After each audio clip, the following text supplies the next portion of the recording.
കൃഷ്ണയ്ക്ക് കൊടുക്കാൻ കൊണ്ടുവന്ന പോയിസൺ എങ്ങനെയാ മാഡത്തിന്റെ ഉള്ളിലെത്തിയത്? എന്താ സംഭവിച്ചെന്ന് എനിക്ക് മനസ്സിലായില്ല മൂർത്തി.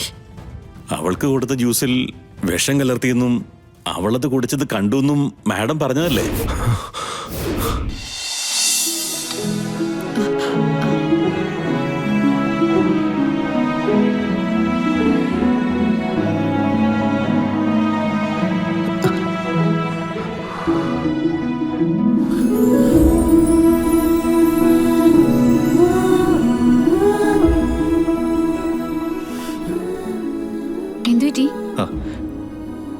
വലത് കൈ കൊണ്ട് നടക്കില്ല, നല്ല വേദനയുണ്ട്. ഇടത് കൈ കൊണ്ട് നടക്കില്ലല്ലോ. അങ്ങനെ ഒരു പ്രാക്ടീസ് ഇല്ലല്ലോ. എന്ന് ഞാൻ വരുത്തരാം.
പരിചരണം ഏറ്റെടുത്തു അല്ലേ?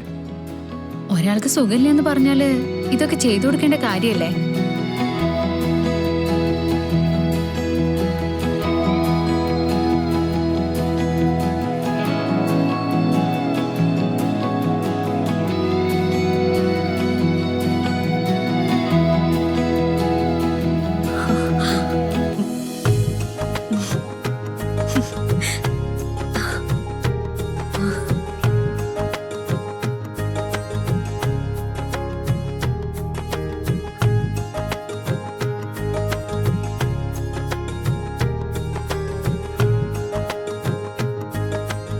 എന്താ സുന്ദരേ? നന്ദേട്ടാ അങ്ങോട്ട് നോക്കി.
കുസൃതി കാണിച്ചാലേ ഇനി ഞാൻ മാറി തരില്ല കേട്ടോ.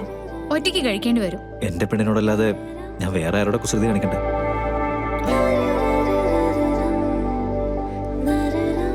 ഉള്ളിൽ തട്ടി എന്നോട് സ്നേഹം ഉണ്ടെങ്കിലേ താൻ ഇനിയും എനിക്ക് വാരിത്തരും, അതുറപ്പാ.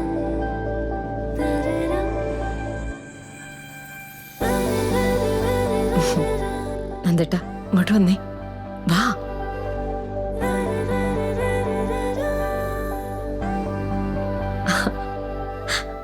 കണ്ടോ നന്ദേട്ടാ, പരസ്പരം സ്നേഹിച്ചു തുടങ്ങിയ അവരെക്കാളും മികച്ചൊരു ദമ്പതികൾ ഈ ലോകത്ത് തന്നെ ഉണ്ടാവില്ല. ഇങ്ങനെ ഒരു ജീവിതം നവീനും ഞാൻ സ്വപ്നം കണ്ടിരുന്നത്. എന്നും രണ്ടുപേരും ഇങ്ങനെ കഴിയാൻ ദൈവം അനുഗ്രഹിച്ചാൽ മതിയായിരുന്നു. നന്ദേട്ടൻ എന്തോന്നും പറയാത്തെ? അവര് രണ്ടുപേരും എപ്പോഴും ഇങ്ങനെ തന്നെ ആയിരിക്കണമെന്നാ എൻ്റെ ആഗ്രഹം. പിന്നെന്താ ഒരു സംശയം പോലെ? ഒന്നുമില്ല. മക്കൾക്ക് വേണ്ടി പ്രാർത്ഥിക്കുക സുമിത്രേ. എൻ്റെ മനസ്സിലും പ്രാർത്ഥന മാത്രമേ ഉള്ളൂ.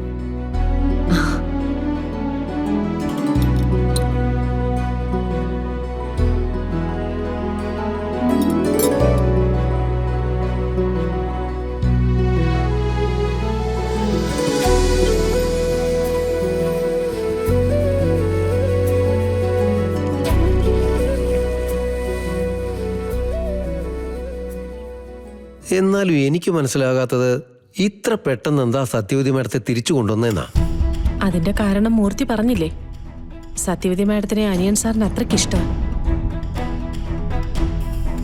മാഡം ഹോസ്പിറ്റലിൽ കിടക്കുന്നറിഞ്ഞ സാറിനത് സഹിക്കില്ലേ.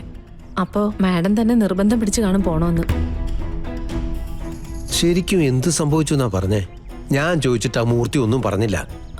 അങ്ങനെ എന്നോടും പ്രത്യേകിച്ചൊന്നും പറഞ്ഞില്ലേ. എന്തോ അലർജിയാണെന്നാ പറഞ്ഞത്. എന്ത് അലർജി?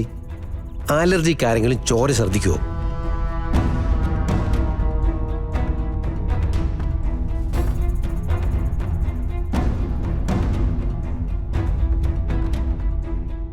പെട്ടെന്ന് ഹോസ്പിറ്റലിൽ എത്തിച്ചതുകൊണ്ട് അവർക്ക് മറുമരുന്ന് ചെയ്യാൻ പറ്റി.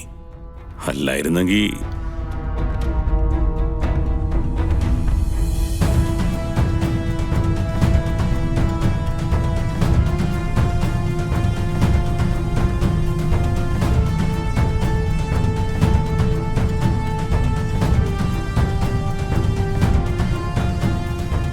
അല്ല, കൃഷ്ണയ്ക്ക് കൊടുക്കാൻ കൊണ്ടുവന്ന പോയിസൺ എങ്ങനെയാ മാഡത്തിന്റെ ഉള്ളിലെത്തിയത്? എന്താ സംഭവിച്ചെന്ന് എനിക്ക് മനസ്സിലായില്ല മൂർത്തി. അവൾക്ക് കൊടുത്ത ജ്യൂസിൽ വിഷം കലർത്തിയെന്നും അവളത് കുടിച്ചത് കണ്ടുവെന്നും മാഡം പറഞ്ഞതല്ലേ? അതാ ഞാൻ പറഞ്ഞത്. അതിനിടയിൽ എന്തു മാറ്റം സംഭവിച്ചെന്ന് എനിക്കറിയത്തില്ല.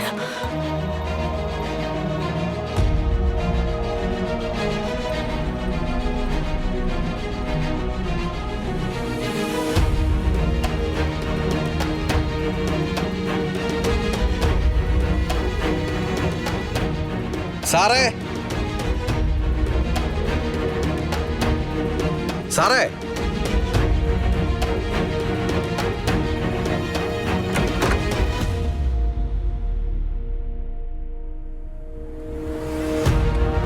സാറേ. എന്താടോ? മാഡത്തിന് കുഴപ്പമൊന്നുമില്ലല്ലോ അല്ലേ? എന്നാ പിന്നെ ഞാനങ്ങോട്ട് പോകാമെന്ന് കരുതിയായിരുന്നു. ആ, പൊയ്ക്കോ. ആ, പിന്നെ സാറിനോട് ഇതിനെക്കുറിച്ചൊന്നും പറയാൻ നിൽക്കണ്ട.